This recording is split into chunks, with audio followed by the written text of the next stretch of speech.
교독문 27번 시편 51편을 교독하시겠습니다. 하나님이여, 주의 인자를 따라 내게 은혜를 베푸시며 나의 죄악을 맑게 씻으시며 나의 죄를 깨끗이 제하소서.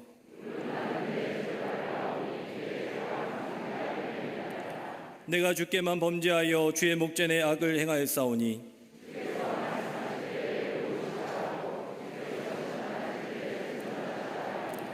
내가 죄악 중에서 출생하였으며 웃을 주로 나를 정결하게 하소서. 내가 정하리이다. 하나님이여, 내 속에 정한 마음을 창조하시고. 아멘.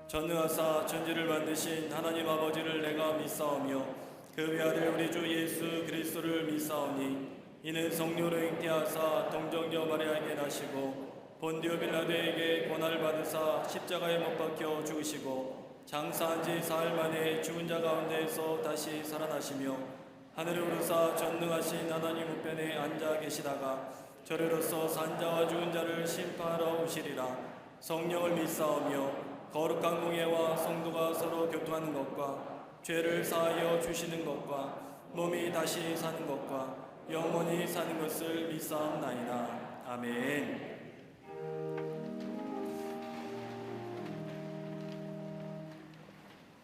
장마와 무더운 날씨 가운데에서도 건강 지켜주시고 8월의 첫 주 거룩한 예배 드릴 수 있음에 감사드립니다. 예배를 통해 진정한 안식을 얻게 하시고 지치고 힘든 삶에 위로와 소망이 되게 하시니 참으로 감사를 드립니다. 이 시간 예배 드릴 때에 우리 자신을 구별하여 드리게 하여 주시되 흠없이 정결하게 하여 주시옵소서. 세상에서 욕심으로 상처난 마음과 경쟁으로 탈진한 마음을 이 시간 먼저 내려놓기를 원합니다. 사람과의 관계에서, 하나님과의 관계에서 잘못된 모든 것을 회개하오니 이 시간 주님께서 용서하여 주시옵소서. 성령의 기름 부으심으로 하나님께서 받으시고 기뻐하시는 산 영적 예배가 되게 하여 주시옵소서. 기름 부으심으로 세워진 대한민국을 위해 기도하게 하시니 감사합니다. 이 나라를 긍휼히 여겨 주시옵소서. 또다시 전쟁의 아픔이 반복되지 않게 보호하여 주시며 바른 역사의식을 갖게 하여 주시옵소서. 말만 무성한 나라가 되지 않게 하여 주시고 긍정적이며 하나되며 신뢰감 주는 정치, 경제, 군사, 문화, 교육 모든 분야가 되게 하여 주시옵소서.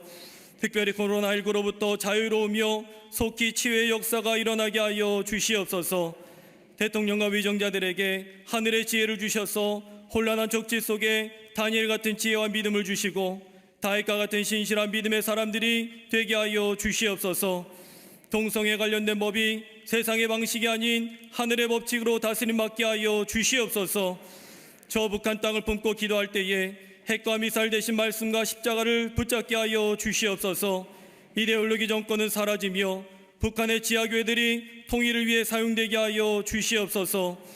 나라를 위해 복음을 위해 빛의 숲 광림재단을 세워주심에 참으로 감사합니다. 한국과 세계 속의 등대 역할을 감당하게 하여 주시며 세상과 다리를 놓는 교회가 되게 하여 주시옵소서. 속회 선교회가 모이게 힘쓰며 20만 전도 5천 속회 1천 선교의 비전이 속히 이루어지게 하여 주시옵소서. 각 기관과 부서마다 무더운 여름날 여름 행사를 진행할 때에 믿음으로 복음을 심으며 주께서 자라게 하시고 열매 거두게 하여 주시옵소서. 교육국과 청년선교국, 청장년부와 사랑부의 부흥이 임하게 하여 주시옵소서. 이 모든 일들을 위해 기도하시는 감독님과 담임 목사님, 주께서 허락하신 참으로 감사합니다. 감독님께 신원의 강건함을 더하여 주시옵소서. 교회를 이끄시는 담임 목사님께 바울처럼 말씀을 담대히 선포하여 영적인 지도를 만들어가는 주의 종이 되게 하여 주시옵소서. 오늘 말씀 전하실 때에 시냇가에 심겨진 나무처럼 목마름이 해결되는 은혜의 시간이 되며 축복의 통로가 되게 하여 주시옵소서. 무더위 속에 주차장과 예배 뒤편에서 수고하시는 이들의 헌신을 받아 주시며 강단을 아름답게 장식한 손길에도 주의 위로와 사랑으로 충만하게 하여 주시옵소서. 삶을 드리는 갈릴리 성거대와 오케스트라의 기쁨에 찬양을 흠양하여 주시며 이 시간 방송을 통해 병상에서 해외에서 군대에서 드리는 광림에 속한 모든 자녀들의 예배도 기쁘게 받아 주시옵소서. 광림 남교회, 서교회, 북교회와 해외 선교제에도 본당과 동일한 은혜를 허락하여 주시고 영원 구원하는 교회들이 되게 하여 주시옵소서. 우리를 구원하시며 우리와 함께 하시는 예수 그리스도 이름으로 기도드리옵나이다. 아멘.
창세기 4장 3절에서 12절까지입니다. 세월이 지난 후에 가인은 땅의 소산으로 제물을 삼아 여호와께 드렸고 아벨은 자기도 양의 첫 새끼와 그 기름으로 드렸더니 여호와께서 아벨과 그의 제물은 받으셨으나 가인과 그의 제물은 받지 아니하신지라.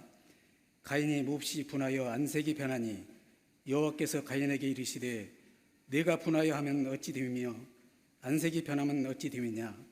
네가 선을 행하면 어찌 낯을 들지 못하겠느냐. 선을 행하지 아니하면 죄가 문에 엎드려 있느니라. 죄가 너를 원하나 너는 죄를 다스릴지니라.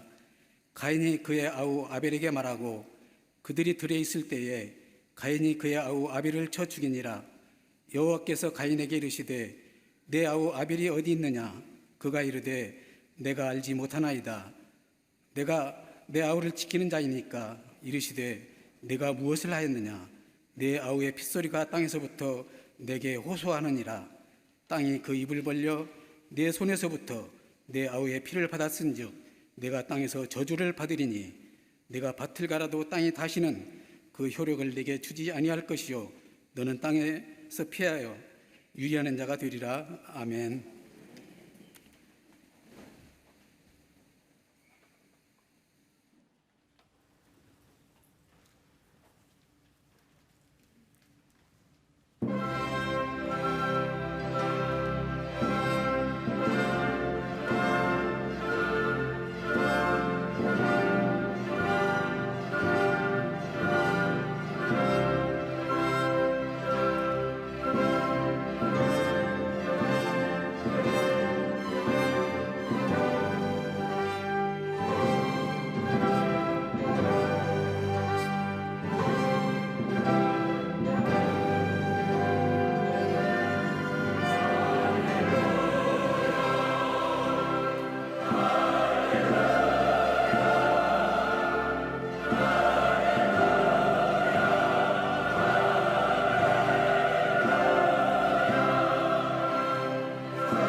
갈릴리 성거대와 개수로의 귀한 찬양에 감사합니다. 고맙습니다. 예수님의 공생의 시작은 광야에서의 40일 금식기도가부터 제자들의 만남과 부르심으로부터 시작됩니다. 예수님과 제자들의 만남과 이별의 사건들 가운데 생각만 하여도 가슴이 벅차고 기쁨이 되는 만남이 있다면 아마도 부활하신 후에 예수님께서 저 갈릴리 우스가에 찾아가셔서 밤새도록 그물을 내렸지만 아무것도 잡지 못한 제자들 위하여 조반을 준비하시고 저들을 만나주시는 장면일 겁니다. 여러분, 성경 읽을 때에 좀 상상력을 가지고 읽으면 더 우리에게 큰 은혜가 다가오지요. 이 말씀을 좀 이렇게 좀 설명해 보면, 아침 동력이 터오르는 그때에 저 푸른 바닷가에 밤새도록 고기를 잡았지만 아무 열매가 없는 저 제자들, 터벅터벅 그물을 메고 올라오는 무트로 올라가는 저들 위하여 예수님이 불가에서 생선을 구우시고 그리고 저들을 맞이하는 장면을 한번 그림으로 그린다고 한다면 참 아름다운 만남의 장면일 것입니다. 부활하신 예수님께서 준비하여 대접한 것, 예기치 않은 장소에서 예기치 않은 예수님은 제자들을 만나주십니다. 그리고 말씀하신 대로 예수님과 제자들, 아름답고도 신령하고도 영광되고도 복된 만남이 이루어집니다. 그 자리에서 예수님은 베드로에게 물으십니다. 내가 이 사람보다 나를 사랑하느냐? 이러한 예수님의 물으심에 베드로는 대답합니다. 주님, 그러하오이다. 내가 주님을 사랑하는 줄 주께서 아시나이다 라고 대답합니다. 이렇게 3번을 물으신 예수님께서 베드로를 향하여 내 양을 먹이라 말씀하시고, 요한복음 21장 18절의 말씀을 보면 내가 진실로 진실로 내게 이르노니 내가 젊어서는 스스로 띠띠고 원하는 곳으로 다녔거니와 늙어서는 내 팔을 벌리니 남이 내게 내 띠띠우고 원하지 않은 곳으로 데려가리라 말씀하십니다. 이 말씀은 내가 앞으로 나를 위하여 수고 많이 해야겠고 순교를 통해서 하나님의 영광을 드러나게 될 것이라고 예언의 말씀을 베드로에게 하십니다. 이 말 들은 베드로, 순교한다는 얘기에, 죽는다는 얘기에 마음이 편치 않습니다. 예수님으로부터 이 말을 들은 베드로는 옆에 있는 주의 사랑하는 자라고 하는 성경에 기록되어 있지만 아마도 예수님의 한 제자인 요한을 가리키며 예수님께 묻습니다. 예수님, 이 사람은 어떻게 되겠습니까? 이 질문은 단순한 질문이 아닙니다. 베드로는 예수님을 3번이나 모른다고 부인했을 뿐만 아니라 예수님께서 십자가에 죽으실 때 먼 발치에 예수님이 죽으시는 모습만 바라보았지 가까이 가지는 못했습니다. 그런데 요한은 예수님이 재판받으시는 가야바 법정에도 있었고 예수님이 십자가에 달려 돌아가실 때 십자가 밑에서 예수님의 죽으심을 바라보며 안타까워했던 사람이 바로 요한입니다.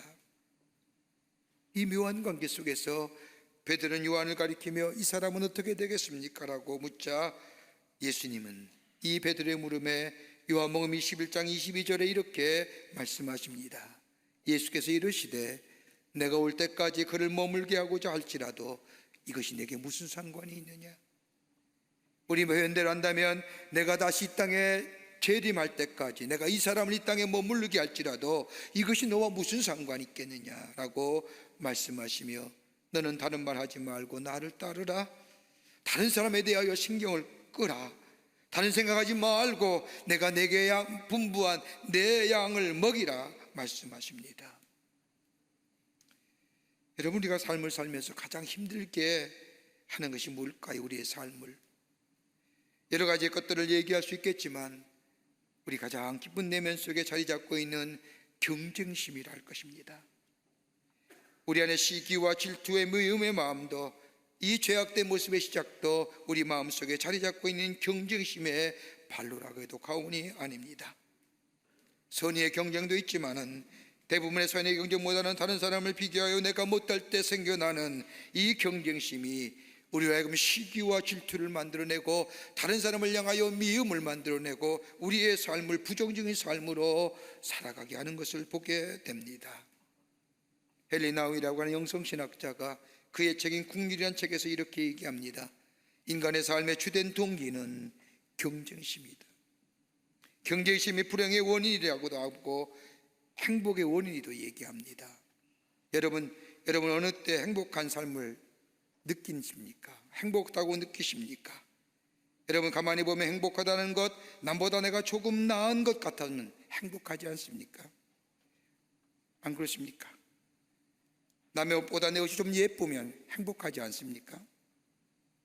내 얼굴이 다른 사람의 얼굴보다 조금 더 잘생겼다고 하면 행복하지 않습니까? 전혀 아닌 것처럼 그러십니다.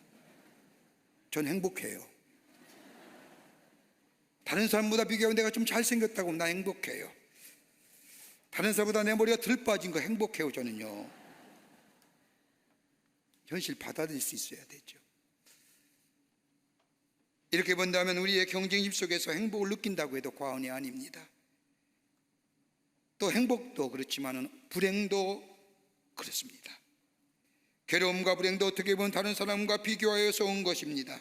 나라는 관점에서 다른 사람과 비교해 보니 저 사람이 잘 사는 것 같았고, 학교 다닐 때는 나보다 여러모로 못했는데 학교 졸업하고 나니 나보다 잘된 것을 바라보면서 비교의식 속에 이 경쟁심에 내 마음속에 시기와 질투가 생기고 나는 마음의 삶 속에 나는 불행하다라고 하는 부정적인 마음을 심어주게 됩니다. 그러기에 비교하면서 행복하기도 하고 비교하면서 불행하기도 합니다. 그런데 여러분, 우리가 믿고 있는 믿음이 뭘까요? 믿음의 정의를 많은 말로 신앙적 용어로 성경의 말씀으로 얘기할 수 있지만 여러분, 믿음은 다름이 아니라 다른 사람과의 상대적 관계에서 벗어나 하나님과의 나와의 관계만을 생각하는 것이 믿음 아닐까요? 죄인이라고 해도 하나님 앞에서 죄인이고, 의인이라고 해도 하나님 앞에서 의인이요, 풍요로움도 하나님 앞에서의 풍요로움이요, 가난함도 하나님 앞에서의 가난함이라고 할 것입니다. 그러기에 믿음은 하나님과의 나와의 관계만을 생각하는 것이 믿음입니다. 이 믿음 속에 열매가 맺어지게 될 때에, 우리의 삶 속에 그 열매가 드러나게 될 때에 그 사람을 가리켜서 예수에 속한 사람, 그리스도인이라 칭하고 불리워지는 겁니다. 우리의 인생의 삶 가만히 보면 두 가지의 관계 속에 살아갑니다. 하나는 세상 속에서 다른 사람과 비교하며 살아가는 삶, 또 하나의 삶이 있다고 한다면 다른 사람과의 비교를 극소화시키고 축소화시키고 하나님과의 관계를 극대화시키고 살아가는 삶. 세상을 살면서 어쩔 수 없이 비교하면서 살아가는 삶의 모습, 비교하면 비교할수록 우리의 행복의 수치는 내려갑니다마는, 그러나 세상의 관계는 극소화하면서 하나님의 관계는 극대화되게 될 때에 우리의 행복의 수치는 상승되어감을 경험하게 됩니다. 그러기에 하나님의 관계가 무엇보다도 중요합니다. 하나님의 관계, 수평적인 관계에서 떠나 수직적인 관계, 사람과의 비교적인 관계에 시시비비한 문제와 경쟁심을 털어버리고 하나님과의 깊은 영적인 교감을 통하여 비교의식을 넘어서는 그 속에 참된 만족과 행복의 삶을 살아가는 삶이 바로 믿음의 삶이요 신앙의 여정이라 할 것입니다. 오늘 본문의 말씀을 보면 가인이란 실패한 인생이 나옵니다. 아담과 하와 사이에 태어난 자녀 가인과 아벨, 우리가 잘 알듯이 형제입니다. 저들이 하나님 앞에 각기 제사를 드립니다. 그런데 오늘 성경 말씀을 보면 하나님은 아벨의 제사를 받으시고 가인의 제사를 받지 않으십니다. 그 이유를 히브리서 11장 4절의 말씀하면 단 하나의 이유, 믿음이라고 얘기합니다.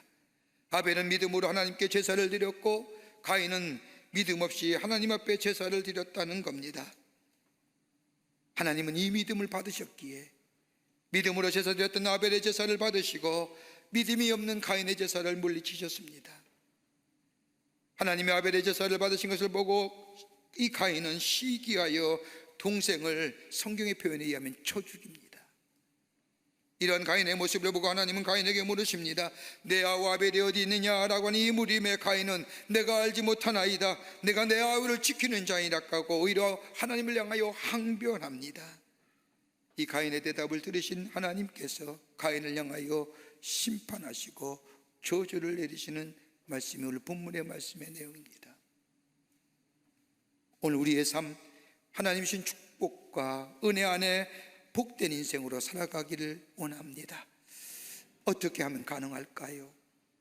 우리의 삶 속에 나타난 수많은 사건과 일 속에서 하나님이 무엇을 말씀하시고 우리에게 어떻게 하라고 말씀하시는지 그 음성에 귀 기울여 그 음성 따라 살아갈 때에 우리의 삶이 복으로 그치는 것이 아니라 축복의 삶으로 살아가는 것. 어떻게 가능할까요? 오늘 본문의 말씀은 우리에게 귀한 영적인 도전과 더불어 교훈의 말씀을 허락해 주십니다. 함께 말씀을 나누며 은혜 받기를 원합니다. 첫째는 하나님의 공의에 순종해야 합니다. 하나님의 공의하심에 공의에 순종할 줄 알아야 된다는 겁니다. 오늘 5절 말씀을 보면 하나님은 아벨의 제사를 받으시고 개인의 제사를 받지 않자 가인이 5절 말씀을 보면 하나님을 향하여 보인 태도가 나옵니다. 가인이 몹시 분하여 안색이 변하였더라. 안색이 변하였다는 겁니다. 안색이 변하였다는 것은 그 마음에 갈등과 더불어 고민이 있었다는 겁니다. 여러분 본문의 말씀을 가만히 묵상해 보니 제 마음속에 그런 마음이 듭니다. 지금 이 가인의 상황에서 분노하고 안색이 변하여 괴로워할 상황입니까? 하나님이 제사를 안 받으셨는데요. 이렇게 되면 당연히 돌아보고 내 자신을 돌아보고 내게 잘못이 없는가 돌이켜 뉘우쳐 회개하고 하나님이 원하시는 삶의 방향의 자리로 옮겨야 되는 거 아닙니까? 하나님이 아니시라고 하는데요, 하나님이 원치 않으셔서 받지 않으신다고 하면 내가 고민하고 스스로 깨우쳐 깊게 생각하고 하나님이 원하시는 가 무엇인가 그 방향으로 옮겨야 되는데, 오늘 본문의 말씀은 가인이 분노하며 안색이 변하여 고민하였다는 겁니다. 이 분노와 고민은 다름 아니라 하나님께서 하시는 일을 내가 받아들이지 못하겠다는 겁니다. 한마디로 얘기하면 불신앙입니다. 하나님 앞에 겸손하지 못했고 하나님 앞에 진실하지 못했다는 겁니다. 여러분, 우리의 인생의 여정을 살면서 우리가 다 하나님의 사람일진데 나의 삶 속에 이루어 가시는 하나님의 뜻 아니면 내 뜻, 어느 것이 먼저입니까? 하나님 앞에 겸손하지 못하고 하나님의 뜻에 순종하지 못하는 사람들의 공통된 특징은 다른 사람의 판단이나 다른 사람의 의견이나 다른 사람들의 결정, 또 나 나름대로의 결정 중요시 여깁니다. 그런데 여러분, 내가 하는 것이 온전한 것들입니까? 내가 하는 결정들이 바르고 완전한 결정들입니까? 아니잖아요. 창세기 앞장의 말씀을 보면 하나님이 세상을 창조하시면서 마지막 인간을 창조하신 후에 하나님이 인간에게만 향신 귀한 말씀 하나 있습니다. 다른 것은 다 창조하시면서 보기에 좋았더라 보기에 좋았더라 하지만은 하나님이 당신의 형상대로 지으시고 우리를 향하여 지으시고 하나님의 생기를 보내놓으신 후에 우리를 통하여 보시며 하시는 말씀이 뭐예요? 심히 좋았더라. 당신의 형상대로 지음을 받고 하나님 보시기에 우리의 모습을 볼 때 얼마나 좋았는지 심히 좋았다라고 말씀하십니다. 당신의 피조물이에요. 당신이 우리를 지으셨어요. 우리를 다 아시는 거예요. 우리의 성질도 우리의 모든 것도 우리의 모든 것을 다 알고 계시는 하나님, 나를 아시는 하나님이십니다. 그러기에 하나님의 판단이 나를 향한 하시는 일이 정확한 거예요. 하나님의 처사가 옳은 거예요. 그 하나님의 공의 받아들일 수 있어야 되는 거예요. 가인은 받아들이지 못합니다. 안색이 변합니다. 분노합니다. 하나님 왜 그렇습니까? 그 사건에 대하여 내가 스스로 돌이켜 하나님의 원하시는 방향으로 내 삶의 자리를 옮겨야 함에도 불구하고 그러지 못하는 겁니다. 수용하지 못하는 겁니다. 하나님이 하시는 일에 전적인 수용이 있을 때에 그 걸음이 바른 걸음이고 그 걸음이 인도하신 걸음이 됩니다. 여기서 23장 10절의 말씀처럼 내가 가는 길을 그가 아시나니 그가 나를 단련하신 후에 내가 순금같이 나오리라고 하는 말씀처럼 여기서 24장 14절에 이어서 욥이 고백하는 것처럼 내가 작정하신 것을 이루실 것이라 라고 고백하는 것처럼 하나님의 공의에 순종하며 돌이키는 인생. 하나님은 선이시지 않습니까? 하나님은 궁극적으로 선이십니다. 합력과 선을 이루시는 분입니다. 비록 내 삶 속에 그 일이 내 마음에 합하지 않다 할지라도 하나님이 하시는 일이기에 받아들이고 나를 돌이켜 하나님이 원하시는 방향으로 내 삶의 자리를 옮길 때에 하나님은 우리를 합력하여 소원을 이루는 역사로 복된 인생으로 살아가게 하실 줄을 믿습니다. 어떤 젊은 사람이 배의 선원이었는데 300명의 탄 배가 반파되어 다 죽고 이 사람만 나무 조각에 의지하여 표류하다가 어느 한 무인도에 도착합니다. 이 무인도에 도착한 이 사람, 하나님 앞에 무릎을 꿇고 감사의 기도를 드립니다. 하나님, 300명이나 되는 많은 사람이 죽을 때 나 하나 이렇게 살아남게 해주시니 감사합니다. 감사합니다. 감사의 기도를 하고 뒤를 돌아보니 조그만 서인데 아무도 없습니다. 무인도입니다. 짐승들만 왔다 갔다 합니다. 사람이라고는 찾아볼 수가 없습니다. 수평선 저쪽에 배가 지난 것을 본 이 청년, 바닷가 근처로 단걸음으로 달려가 자신이 입던 옷을 찢어 깃발을 만들고 흔들어 보지만은 소식이 없습니다. 그냥 지나갑니다. 애가 타기도 하고 화가 나기도 합니다. 그렇게 날이 가고 시간이 가 겨울이 다가왔습니다. 얼어 죽지 않기 위하여, 그리고 겨울을 나기 위하여 하는 수 없이 이 청년은 나뭇가지를 꺾어다가 움박을 만들고 돌에 나무를 문질러서 불을 일구어 그 불씨를 보관하려 하는데 그만 잘못하여 바람이 일면서 나뭇가지로 지은 움막집에 불씨가 다 움막집이 홀라당 타고 말았습니다. 분노하면서 하나님을 원망하기 시작합니다. 하나님, 300명이 다 죽을 때 나도 같이 죽었으면 좋았을 터인데 왜 나를 살려줘서 이렇게 고생하게 하십니까?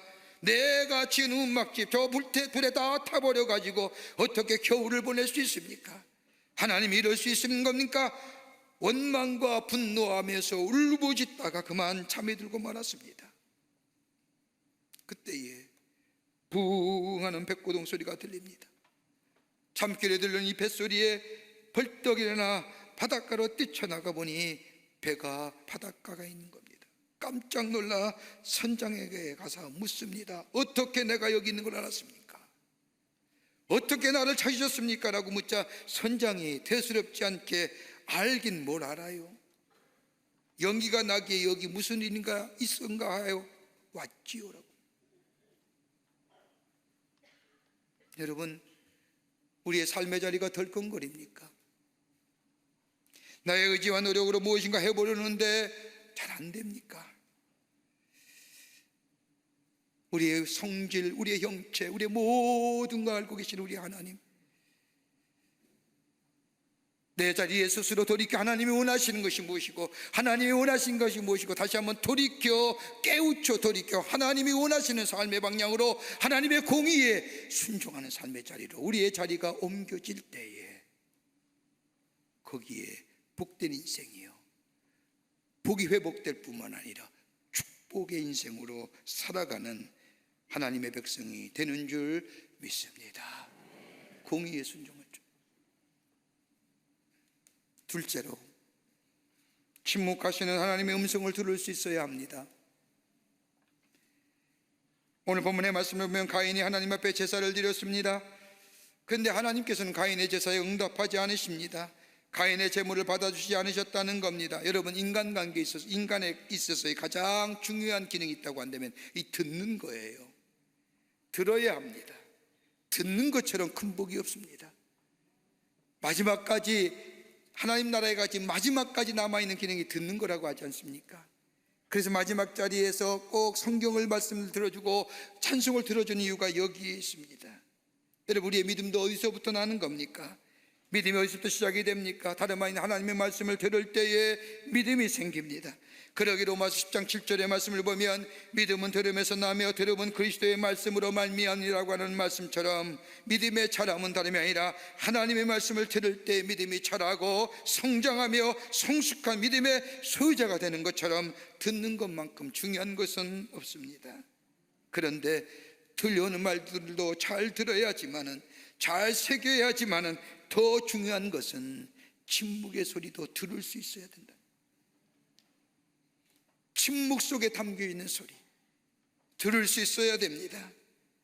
혹 여러분, 아내가 말하지 않는 것 이유 아십니까? 갑자기 말 안 합니다. 왜 말하는지 이유를 알지요. 우리 들을 수 있어야 되잖아요. 남편이 아내에게 말 못하는 것, 말하지 않는 것, 부모가 자식에게 말하지 않는 것, 자식이 부모에게 말하지 않는 것, 여러분 말하지 않지만 그 속에 담겨있는 말 소리를 들을 수 있어야 돼요.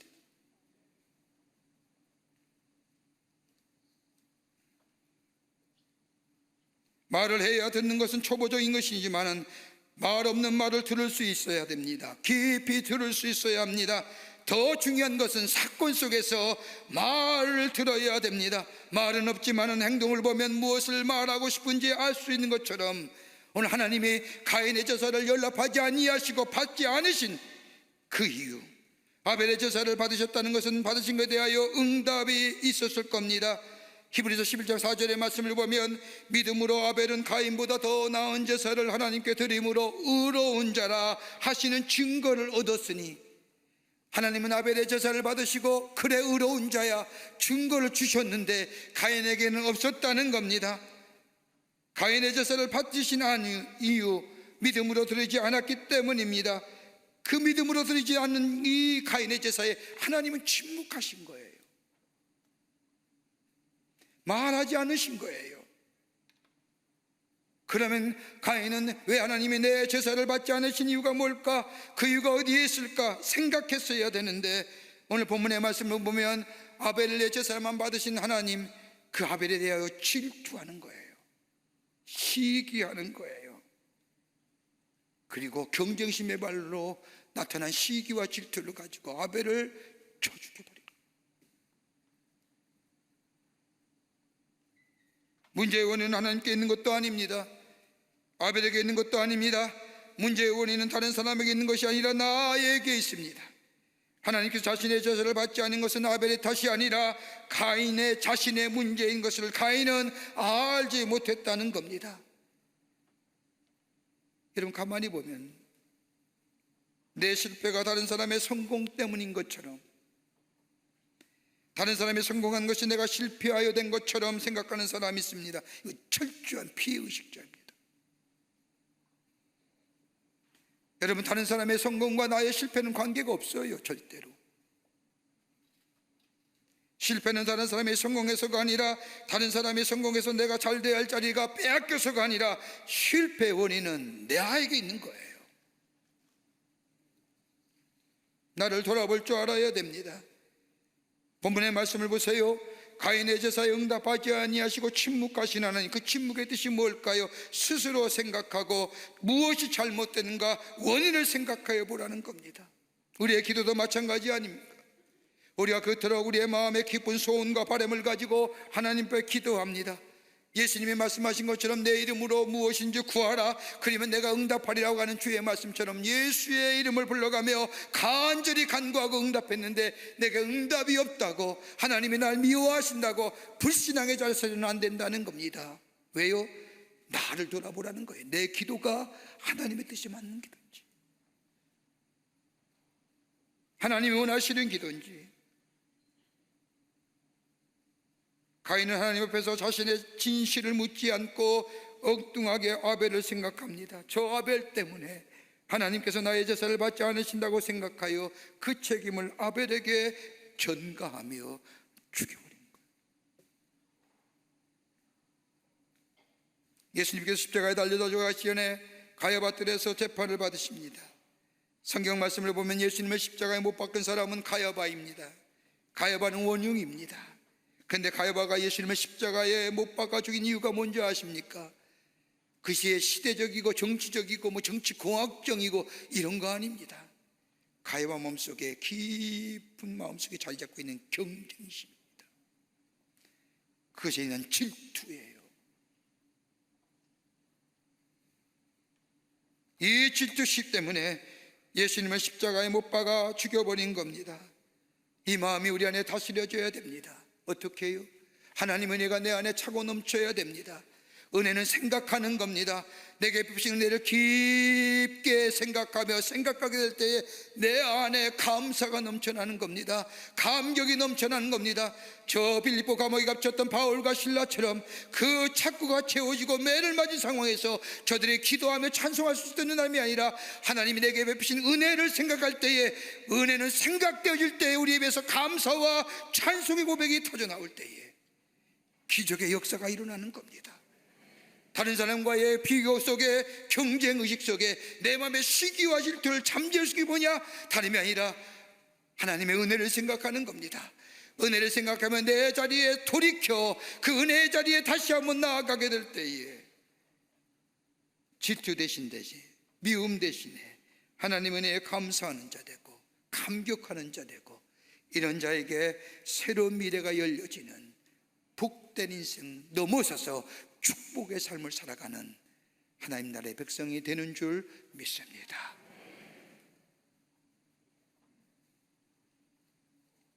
끝으로 죄를 다스리라는 겁니다. 창세기 4장 7절 말씀을 보세요.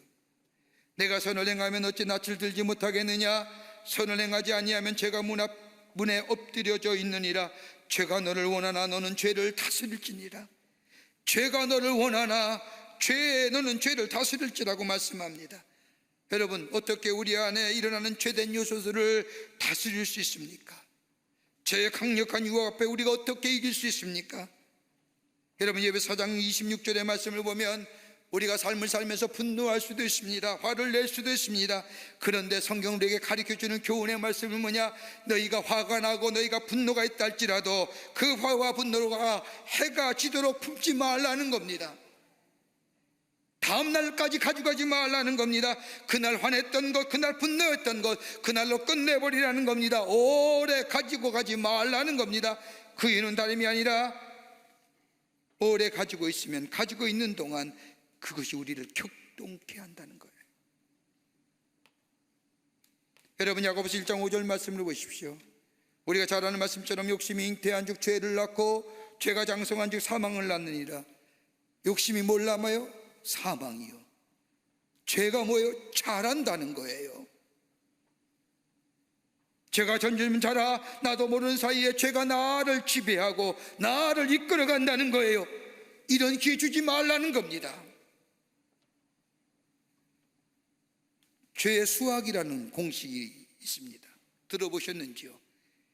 이 공식은 죄의 속성이 어떠한가를 잘 보여줍니다. 죄는 더하기가 있고 빼하기가 있고 곱하기가 있고 나누기가 있답니다. 여러분, 죄에 더하기가 있습니다.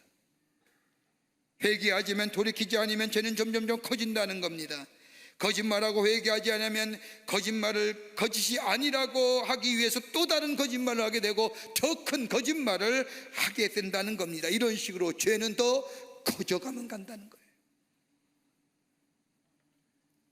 죄는 빼기도 있습니다. 죄를 지으면 우리의 능력이나 판단이나 지혜, 그 밖의 것들이 다 잃어버리게 됩니다.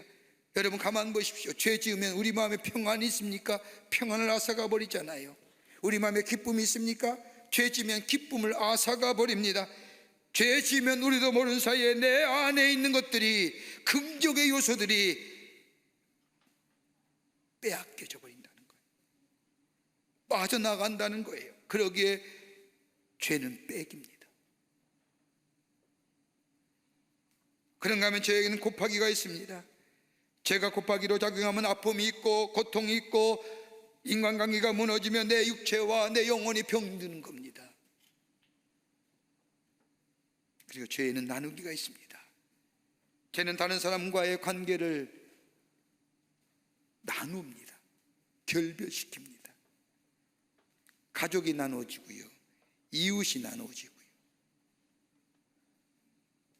이런 식으로 죄가 점점점 파장되어 주변의 모든 것이 뭐예요? 죄되게 하는 거예요. 그러게 하나님 오늘 가인에게 말씀하십니까? 죄가 너를 원하나 너는 죄를 다스릴지니라. 어떻게 우리가 죄를 다스릴 수 있을까요? 다름이 아니라 의와 진리와 거룩함이 있는 하나님의 말씀이 우리 안에 있을 때에, 예수가 우리 안에 계실 때에 이 죄를 지배할 수 있습니다. 죄를 다스릴 수가 있습니다. 하나님의 말씀이 우리 가운데 있을 때에 의와 진리와 거룩함이 우리 안에 있으면 죄가 우리 안에 비록 있지만 그것이 격동하지 않습니다. 여러분 보세요. 좋은 것을 보면서 여러분 어떤 생각하세요? 좋다, 아무 문제 없어요. 이쁜 옷 있어요. 보면서 어떻게 생각해요? 이쁘다. 그러면 아무 문제 없어요. 근데 거기서 좀 한 바퀴 더 나가면 어떨까요? 사고 싶다. 여기서 한 발자국 더 나가면 어떤 생각할까요? 어떻게 살까? 돈이 없는데. 그 다음 뭐예요? 카드 쓰는 거죠. 빚 남는 거죠. 외상하는 거죠. 족회라고 하면 끝나는 겁니다. 하나님 말씀이 내 안에 있어 의와 진리와 거룩함이 나를 사로잡을 때에 죄의 집착에서 벗어나게 합니다. 죄의 집착에서 벗어나게 하는 것은 하나님의 말씀의 의와 진리와 거룩함인데, 그러나 구체적으로 죄를 다스릴 수 있는 것은 뭐냐? 오늘 여기 말씀 보면 선을 행할 때에 죄가 다스려지는 거예요. 하나님의 말씀이 내 안에 있으면 죄의 집착에 대한 것들, 죄를 넘어설 수 있습니다. 죄의 격득함을 막을 수 있습니다. 그러나 죄를 다스릴 수 있는 것은 뭐냐? 내가 구체적으로 선을 행할 때에, 오늘 예수 하나님이 가인에게 말하니 선을 행하지 않으면 죄가 문 앞에 엎드려져 있느니라. 적극적으로 선을 행하는 거예요.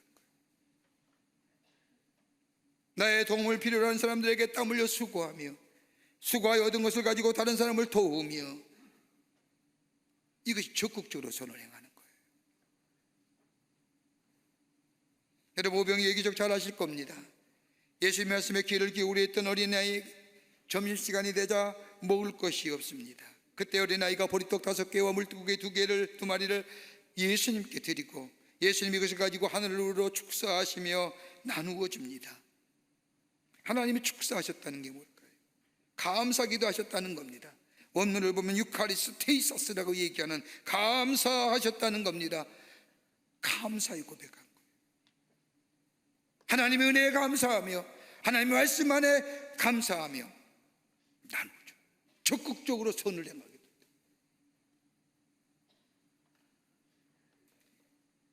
바빌이라는 소년이 2차 세계대전 때 이탈리아에 주둔하고 있던 미 공군 상사의 아들입니다. 그가 어느 날 슈바이처 박사에 대한 글을 읽고 감동이 되어서 저가 모았던 용돈을 가지고 아스피린 한 병을 샀습니다. 그리고 그 아스피린 한 병과 함께 편지를 써서 공군 사령관에게, 자신의 아버지의 상사인 공군 사령관에게 보냅니다. 그 편지의 내용은, 사령관님, 이것을 낙하산에 달아서 아프리카에 있는 슈바이처 박사에게 떨어뜨리게 해 주십시오. 그래서 많은 한 사람이라도 더 치료하게 해 주십시오라고 편지를 썼습니다.